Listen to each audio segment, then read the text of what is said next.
Assalamualaikum warahmatullahi wabarakatuh. Baiklah teman-teman semua, kami dari kelompok S3 yaitu melayani dan bertanggung jawab. Kami mendapatkan tugas yaitu untuk mencari tentang sejarah dari ulama kita, yaitu Abdul Karim Amrullah yang lahirnya yaitu di Maninjau. Tapi kami telah berada di pesantren beliau yang telah beliau bangun, yaitu berada di Padang Panjang, dan nama pesantren tersebut ialah Tawalim Putra Padang Panjang.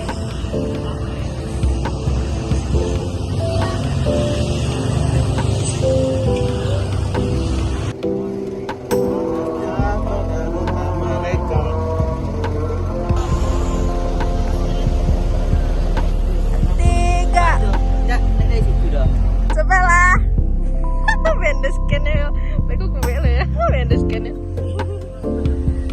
Nah 1, 2, 3. Masuk ke benar.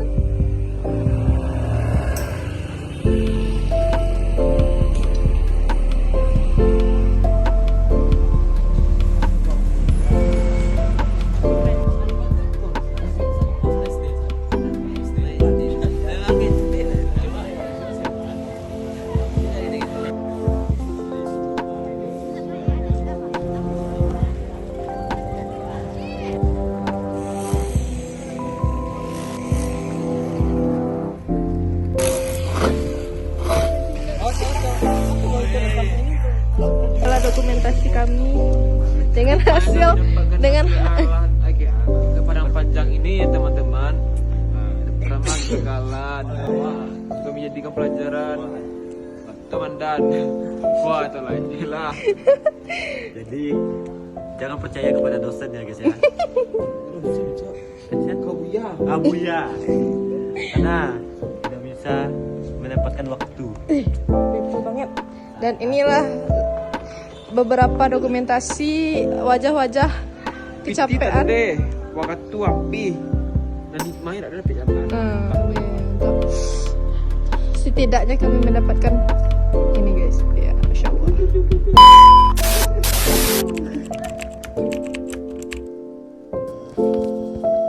Baiklah, assalamualaikum warahmatullahi wabarakatuh. Teman-teman, jadi kami dari kelompok melayani dan bertanggung jawab.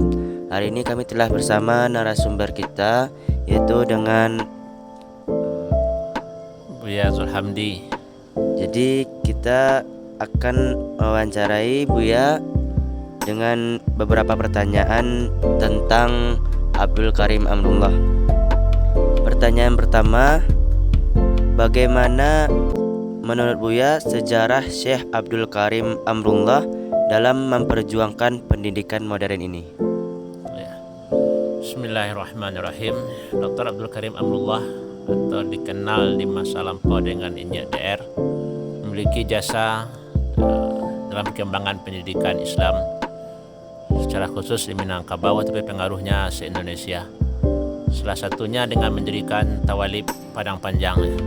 Walaupun beliau memimpin tidak dalam waktu yang lama, tapi karena beliau yang merintis, meletakkan fondasi sebuah lembaga pendidikan yang sampai sekarang tetap melahirkan para ulama, para tokoh. Jadi jasa beliau cukup besar. Baik, pertanyaan kedua yaitu bagaimana cara Syekh Abdul Karim Amrullah dalam menuntut ilmu agama hingga menjadi pelopor Islam di Minangkabau? Ya. Ada dua hal yang menjadi pondasi keilmuan atau ketokohan dari Dr. Abdul Karim Amrullah. Pertama, latar belakang pendidikan beliau sebagaimana lazimnya anak-anak Minangkabau, yaitu pendidikan surau di Maninjau. Kita ketahui ayah beliau juga seorang alumni Mekah ya, alumni Masjidil Haram Syekh Amrullah ya. Kemudian selesai pendidikan di kampung, beliau melanjutkan ke Mekah sekitar 2 atau 3 tahun. Kemudian beliau kembali ke Minangkabau. Setelah pulang, kemudian beliau kembali untuk yang kedua kalinya ke Mekah ya. Jadi berbeda dengan ulama-ulama Minang lain seperti Nyak Candu, Nyak Parabe, Nyak DR atau Abdul Karim Amrullah 2 kali menuntut ilmu ke Mekah. Dan perbedaan beliau dengan ulama-ulama lain yang juga belajar di Haramain atau dua tanah suci, ayah Buya Hamka juga membaca buku-buku, majalah-majalah yang terbit di Mesir ya, yang membawa ide-ide pembaharuan seperti Abduh, Rashid Ridha dan lain-lain. Baik. Yang ketiga yaitu apa tantangan Syekh Abdul Karim Amrullah dalam memperjuangkan pendidikan Islam modern di Minangkabau ini? Tantangan tentu cukup banyak karena beliau dikenal membawa ide-ide yang baru. Sementara masyarakat kita masih akrab dengan pemahaman lama. Mungkin masalah-masalah bid'ah ini sudah banyak dikritik oleh Dr. Abdul Karim Amrullah. Dan kritikan ini tentu walaupun tidak seperti polemik zaman sekarang di media sosial ya, tapi mungkin polemiknya antar surau ya. Tahap awal tentu orang-orang yang menentang beliau lebih banyak daripada orang-orang yang menyukai beliau ya. Tapi seiring perjalanan waktu, orang-orang yang mengikuti ide-ide beliau semakin banyak. Apalagi setelah beliau membawa Muhammadiyah ke Sumatera Barat ya, ide-ide pembaharuan yang beliau bawa dari Muhammadiyah dan kecenderungan pribadi beliau, ini menjadikan ide-ide pembaharuan beliau itu tetap bertahan meskipun banyak orang-orang yang menentang. Baik. Yang keempat yaitu karya apa saja yang sudah beliau tinggalkan semasa hidupnya? Ya, kita lihat ada beberapa tulisan dari Dr. Abdul Karim Amrullah, tapi yang sampai sekarang terus dibaca kayaknya tidak banyak gitu. Sehingga kalau untuk mengetahui mungkin kita perlu merujuk kembali kepada biografi beliau. Cuma ide-ide pembaharuan beliau itu kemudian dituliskan oleh Buya Hamka. Inilah yang menjadi salah satu kelebihan kenapa beliau lebih terkenal dari ulama-ulama lain yang mungkin berada di Sumatera Barat lebih banyak, berbuat lebih banyak. Tapi sejarah hidup ulama lain tidak ditulis oleh ulama-ulama lain atau penulis-penulis lain. Sedangkan ayah Buya Hamka, Dr. Abdul Karim Amrullah, sejarah hidup beliau ditulis oleh anak beliau Buya Hamka sendiri. Itulah buku ayahku, sehingga orang banyak tahu apa yang beliau lakukan ya. Kemudian kritik-kritik ayah Buya Hamka terhadap adat Minang, ibadah-ibadah bid'ah di tengah masyarakat juga muncul di majalah-majalah yang beliau terbitkan, kalau tidak salah namanya Al-Munir ya. Nah, itu yang berpengaruh dan tersebar sampai ke Jawa, bahkan sampai ke Malaysia ya. Ide inilah yang kemudian mengabadi ya, sehingga beliau dianggap memiliki peran yang lebih besar dibanding ulama-ulama lainnya. Baik. Yang kelima yaitu di mana saja Syekh Abdul Karim Amrullah dalam menuntut ilmu dan dengan guru siapa saja? Ya, kalau dari sejarah hidup beliau hanya dua saja ya, di Minangkabau, terutama di Meninjau di masa kecil, kemudian di Mekah ya. Di Mekah itu guru yang sangat sayang kepada beliau tentu Syekh Ahmad Khatib Al-Minangkabawi. Dan ini memang diceritakan oleh Buya Hamka sendiri ya. Contohnya biaya hidup beliau selama di Mekah itu biasanya dititip ke jamaah haji oleh keluarga beliau setiap musim haji. Ya, kadang uang titipan itu sudah habis ya. Cuma karena ayah Buya Hamka ini dekat dengan Syekh Ahmad Khatib, di saat ayah Buya Hamka minta uang ke Ahmad Khatib tetap diberikan walaupun kiriman itu sebenarnya sudah habis ya. Nah, demikian juga karena kedekatan beliau ketika Dr. Abdul Karim Amrullah mengajar di Mekah, ada orang yang kurang senang ya. Siapa yang mengizinkan Anda untuk ceramah di masjid ini ya? Maka beliau mengatakan guru saya itu guru saya Ahmad Khatib Al-Minangkabawi ya. Nah, sehingga beliau sendiri juga kadang cekcok dengan ulama di Mekah, sampai akhirnya guru beliau Syekh Ahmad Khatib menyuruh ayah Buya Hamka ini Dr. Karim Amrullah untuk mengajar di rumah kemenakan beliau di Aziziyah atau di Misfalah di Mekah. Baik. Pertanyaan ke-6 yaitu apa saja jasa dan perjuangan Syekh Abdul Karim Amrullah dalam semasa hidup? Setidaknya ada 3 hal pokok ya yang beliau wariskan kepada kita yang menjadikan tauladan yang mungkin lebih menonjol dibanding ulama-ulama lain yang seangkatan dengan beliau yang ketika itu cukup banyak ya. Yang pertama ide pembaharuan ya. Nah, ini melalui tulisan-tulisan beliau yang tersebar di masa itu, termasuk membesarkan Muhammadiyah. Walaupun beliau sendiri kemudian keluar dari Muhammadiyah, tapi beliau berjasa menghidupkan Muhammadiyah. Jadi ide pembaharuan Muhammadiyah, tawalib. Kemudian tambahan lagi keberanian beliau. Ini luar biasa. Karena di zaman Jepang, tokoh-tokoh di India, Belanda atau di Indonesia kan disuruh hormat ke matahari terbit. Di setiap pertemuan, termasuk ulama-ulama harus hormat ke matahari terbit, menunduk. Satu-satunya yang tidak mau itu adalah ayah Buya Hamka, sekere istilahnya. Jadi ketika ulama itu menunduk, awak kan kepala, hati kan tidak menunduk, itu alasannya. Tapi ayah Buya Hamka tidak beliau keras, saya tidak akan tunduk. Tembak-tembaklah, penjara-penjara lah. Sampai akhirnya beliau memang dilarikan ke Jawa kan.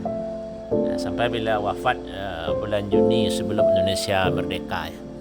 Dan Soekarno sangat kagum kepada beliau. Ketika Soekarno datang ke Meninjau, berpidato di Meninjau, ya Soekarno mengatakan, Meninjau bukanlah negeri yang asing bagi saya, karena orang tua saya adalah orang Meninjau sendiri. Dr. Abdul Karim Amrullah itu adalah ayah saya, itu kata Soekarno.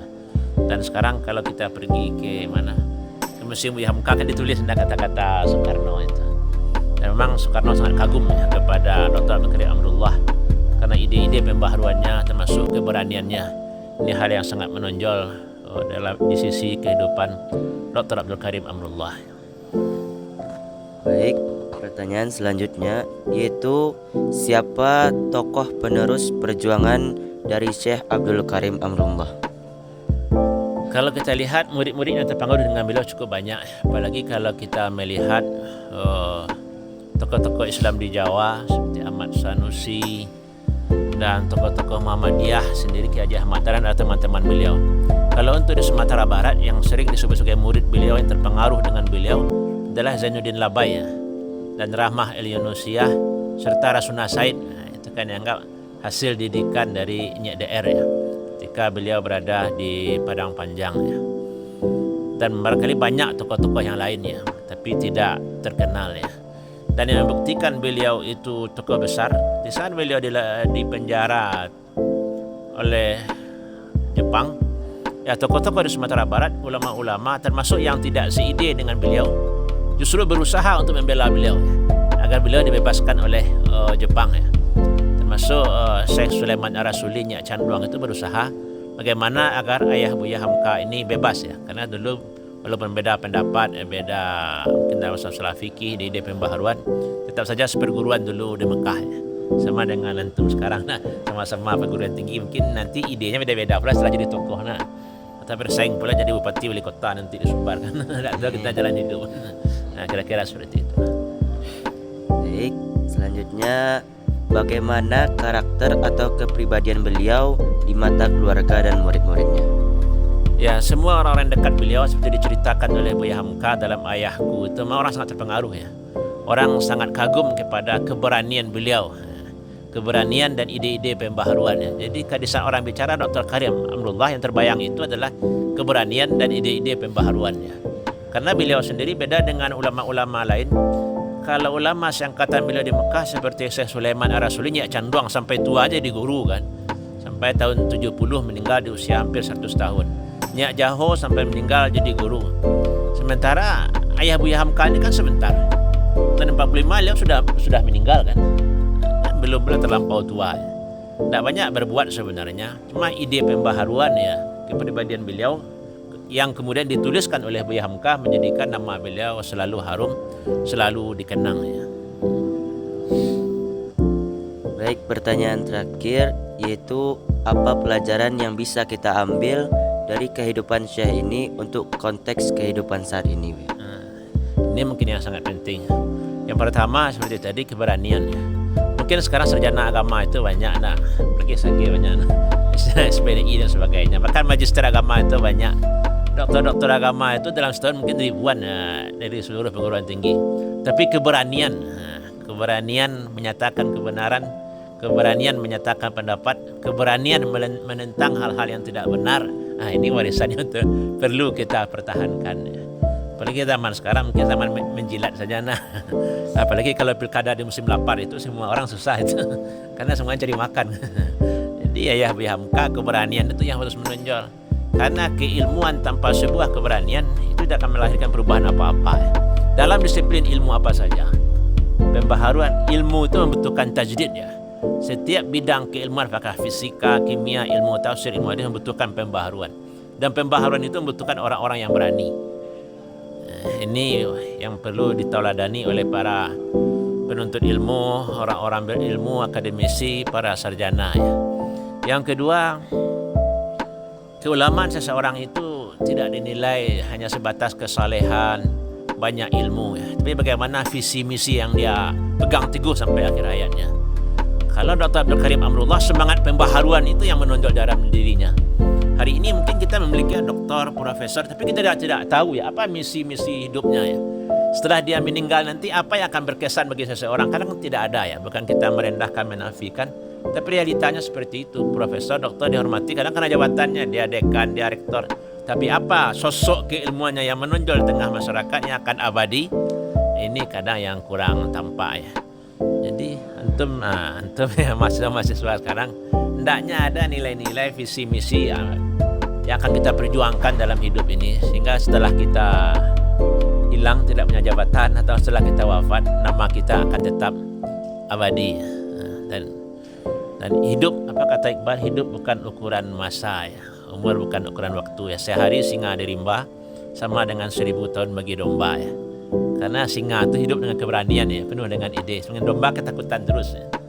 Nah, ini yang bisa kita ambil dari kehidupan Dr. Abdul Karim Amrullah. Ya, semoga berapa orang ini sama jurusan semua ya.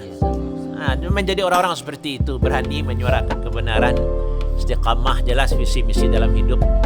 Ya, kalau kata Abu Hamka apa? Kalau hidup hanya sekedar hidup, kira di rimba juga hidup. Hendaknya hidup kita membawa sebuah perubahan. Ya. Kita hadir untuk merubah jalan sejarah. Kan itu yang diceritakan sebenarnya. Kita adalah di perguruan tinggi sebagai seorang akademisi.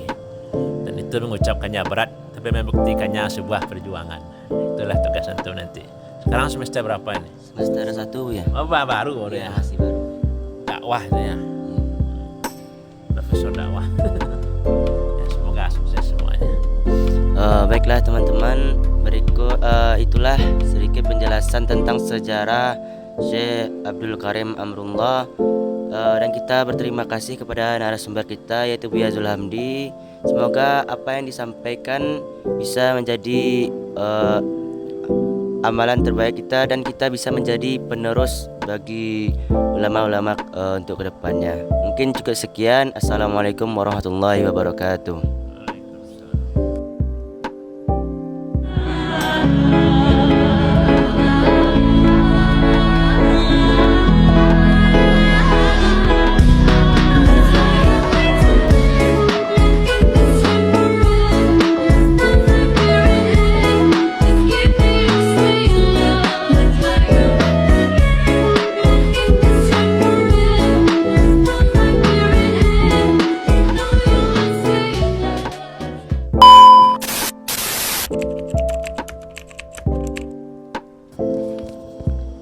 Baiklah, assalamualaikum warahmatullahi wabarakatuh.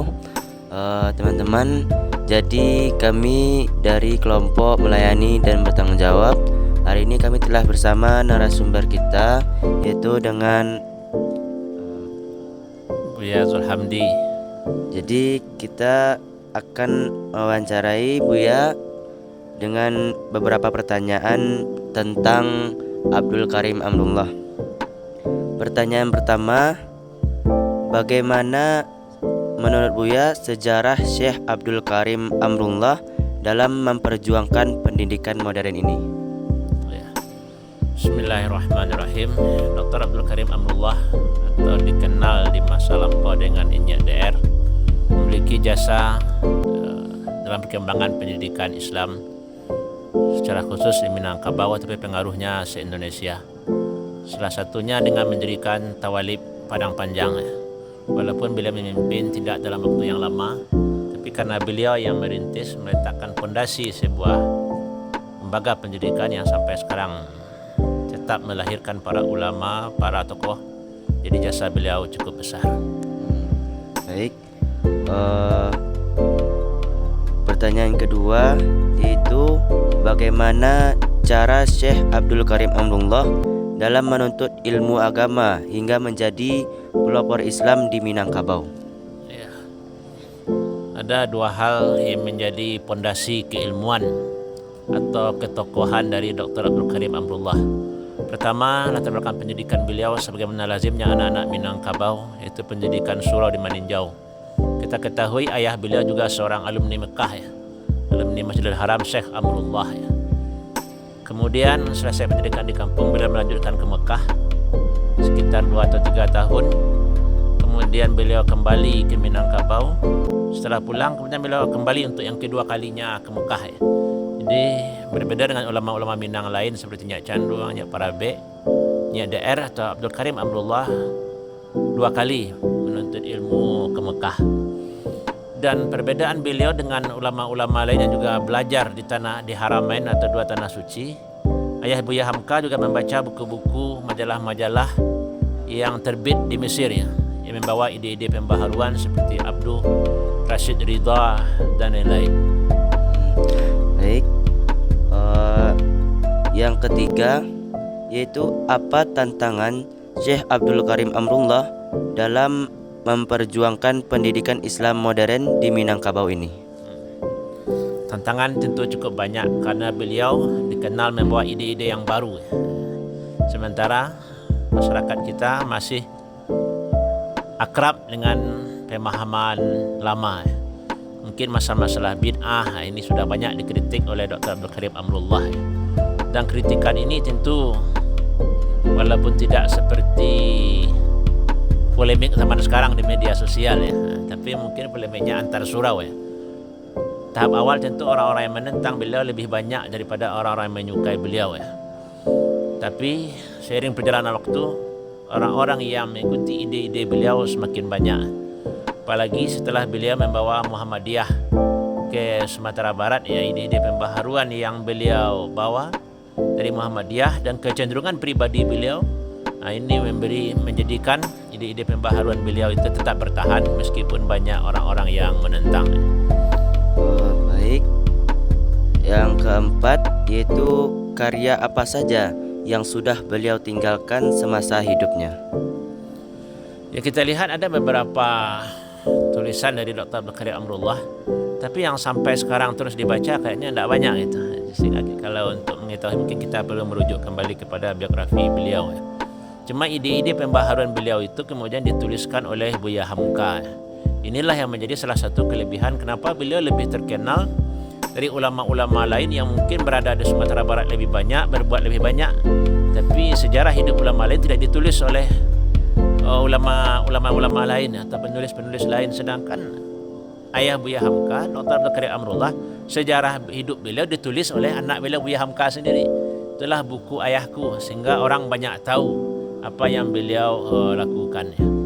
Kemudian kritik-kritik ayah Buya Hamka terhadap adat Minang, ibadah-ibadah bid'ah di tengah masyarakat juga muncul di majalah-majalah yang beliau terbitkan, kalau tidak salah namanya Al-Munir ya. Nah, itu yang berpengaruh dan tersebar sampai ke Jawa, bahkan sampai ke Malaysia ya. Ide inilah yang kemudian mengabadi ya, sehingga beliau dianggap memiliki peran yang lebih besar dibanding ulama-ulama lainnya. Baik. Yang kelima yaitu di mana saja Syekh Abdul Karim Amrullah dalam menuntut ilmu dan dengan guru siapa saja? Ya, kalau dari sejarah hidup beliau hanya 2 saja ya, di Minangkabau, terutama di Maninjau di masa kecil, kemudian di Mekah ya. Di Mekah itu guru yang sangat sayang kepada beliau tentu Syekh Ahmad Khatib Al-Minangkabawi. Dan ini memang diceritakan oleh Buya Hamka sendiri ya. Contohnya biaya hidup beliau selama di Mekah itu biasanya dititip ke jamaah haji oleh keluarga beliau setiap musim haji. Ya, kadang uang titipan itu sudah habis ya. Cuma karena ayah Buya Hamka ini dekat dengan Syekh Ahmad Khatib, di saat ayah Buya Hamka minta uang ke Ahmad Khatib tetap diberikan walaupun kiriman itu sebenarnya sudah habis ya. Nah, demikian juga karena kedekatan beliau ketika Dr. Abdul Karim Amrullah mengajar di Mekah, ada orang yang kurang senang ya. Siapa yang mengizinkan Anda untuk ceramah di masjid ini ya? Maka beliau mengatakan guru saya itu guru saya Syekh Ahmad Khatib Al-Minangkabawi.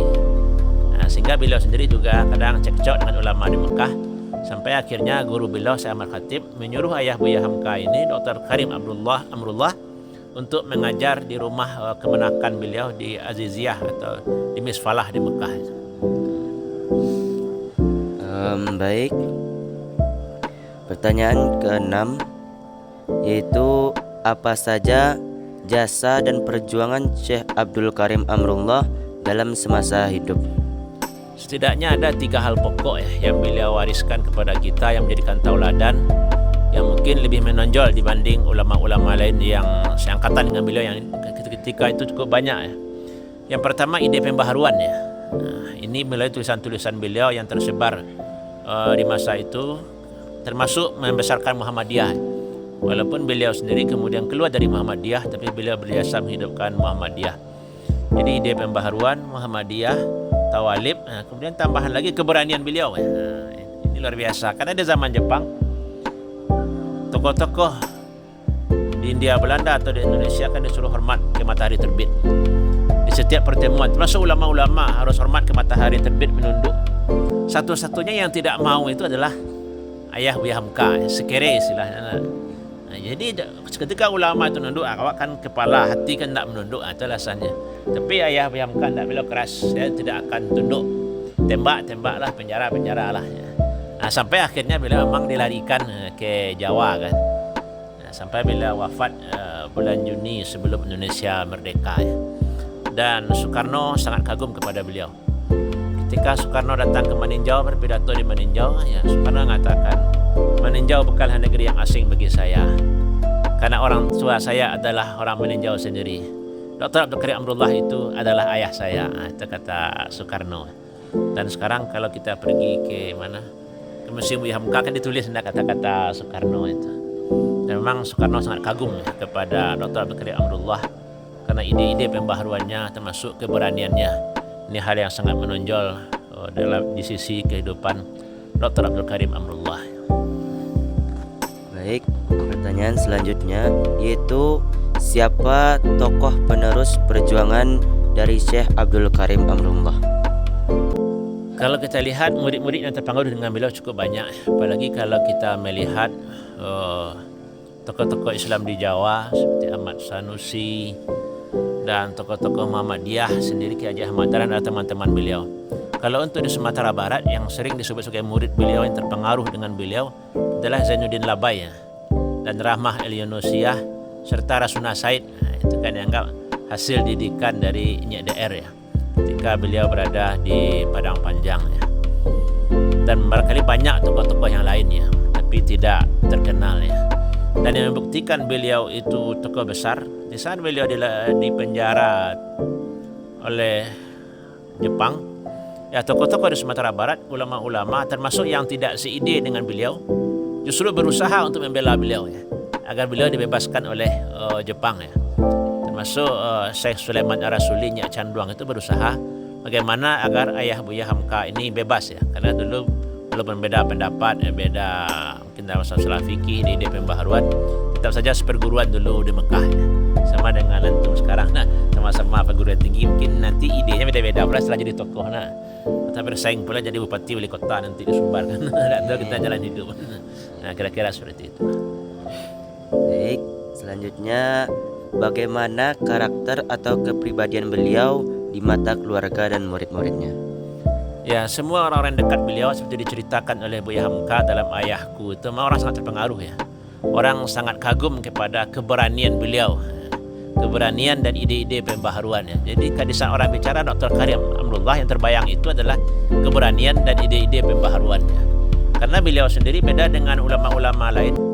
Kalau ulama seangkatan beliau di Mekah seperti Syekh Sulaiman Ar-Rasuli, Nyak Canduang sampai tua aja di guru kan. Sampai tahun 70 meninggal di usia hampir 100 tahun. Nyak Jaho sampai meninggal jadi guru. Sementara Ayah Buya Hamka ini kan sebentar. Tahun 45 beliau sudah meninggal kan. Dan belum terlampau tua. Tidak banyak berbuat sebenarnya. Cuma ide pembaharuan ya, kepribadian beliau yang kemudian dituliskan oleh Buya Hamka menjadikan nama beliau selalu harum, selalu dikenang ya. Baik, pertanyaan terakhir yaitu apa pelajaran yang bisa kita ambil dari kehidupan Syekh ini untuk konteks kehidupan saat ini? Ini mungkin yang sangat penting. Yang pertama seperti tadi, keberanian ya. Mungkin sekarang sarjana agama itu banyak anak, apalagi SG banyak anak, SPDI dan sebagainya. Bahkan magister agama itu banyak. dokter-dokter agama itu dalam setahun mungkin ribuan dari seluruh perguruan tinggi. Tapi keberanian menyatakan kebenaran, keberanian menyatakan pendapat, keberanian menentang hal-hal yang tidak benar. Nah, ini warisan yang perlu kita pertahankan. Apalagi zaman sekarang mungkin zaman menjilat saja. Nah, apalagi kalau pilkada di musim lapar itu semua orang susah itu, karena semuanya cari makan. Jadi ayah Hamka, keberanian itu yang harus menonjol. Karena keilmuan tanpa sebuah keberanian itu tidak akan melahirkan perubahan apa-apa. Dalam disiplin ilmu apa saja, pembaharuan ilmu itu membutuhkan tajdid ya. Setiap bidang keilmuan, apakah fisika, kimia, ilmu tafsir, ilmu hadis membutuhkan pembaharuan. Dan pembaharuan itu membutuhkan orang-orang yang berani. Ini yang perlu ditauladani oleh para penuntut ilmu, orang-orang berilmu, akademisi, para sarjana ya. Yang kedua, keulamaan seseorang itu tidak dinilai hanya sebatas kesalehan, banyak ilmu ya. Tapi bagaimana visi misi yang dia pegang teguh sampai akhir hayatnya. Kalau Dr. Abdul Karim Amrullah, semangat pembaharuan itu yang menonjol dalam dirinya. Hari ini mungkin kita memiliki doktor, profesor, tapi kita tidak tahu ya apa misi-misi hidupnya ya. Setelah dia meninggal nanti apa yang akan berkesan bagi seseorang, kadang tidak ada ya. Bukan kita merendahkan, menafikan, tapi realitanya seperti itu. Profesor, doktor dihormati, kadang karena jabatannya, dia dekan, dia rektor. Tapi apa sosok keilmuannya yang menonjol di tengah masyarakat yang akan abadi, ini kadang yang kurang tampak ya. Jadi antum ya mahasiswa sekarang, hendaknya ada nilai-nilai visi misi yang akan kita perjuangkan dalam hidup ini, sehingga setelah kita hilang tidak punya jabatan atau setelah kita wafat, nama kita akan tetap abadi. Dan hidup, apa kata Iqbal, hidup bukan ukuran masa ya. Umur bukan ukuran waktu ya. Sehari singa di rimba sama dengan 1000 tahun bagi domba ya. Karena singa itu hidup dengan keberanian ya, penuh dengan ide. Dengan domba ketakutan terus ya. Nah, ini yang bisa kita ambil dari kehidupan Dr. Abdul Karim Amrullah ya. Semoga berapa orang ini sama jurusan semua ya. Nah, menjadi orang-orang seperti itu, berani menyuarakan kebenaran, istiqamah, jelas visi misi dalam hidup. Nah, kalau kata Abi Hamka apa? Kalau hidup hanya sekedar hidup, kira di rimba juga hidup. Hendaknya hidup kita membawa sebuah perubahan ya. Kita hadir untuk merubah jalan sejarah. Kan itu yang diceritakan sebenarnya. Kita adalah di perguruan tinggi sebagai seorang akademisi. Dan itu mengucapkannya berat, tapi membuktikannya sebuah perjuangan. Itulah tugas antum nanti. Sekarang semester berapa ini? Semester 1 ya. Oh, baru ya. Masih baru. Dakwah itu ya. Profesor dakwah. Ya, semoga sukses semuanya. Baiklah teman-teman, berikut itulah sedikit penjelasan tentang sejarah Syekh Abdul Karim Amrullah, dan kita berterima kasih kepada narasumber kita yaitu Buya Zulhamdi. Semoga apa yang disampaikan bisa menjadi amalan terbaik kita dan kita bisa menjadi penerus bagi ulama-ulama untuk kedepannya. Mungkin cukup sekian. Assalamualaikum warahmatullahi wabarakatuh.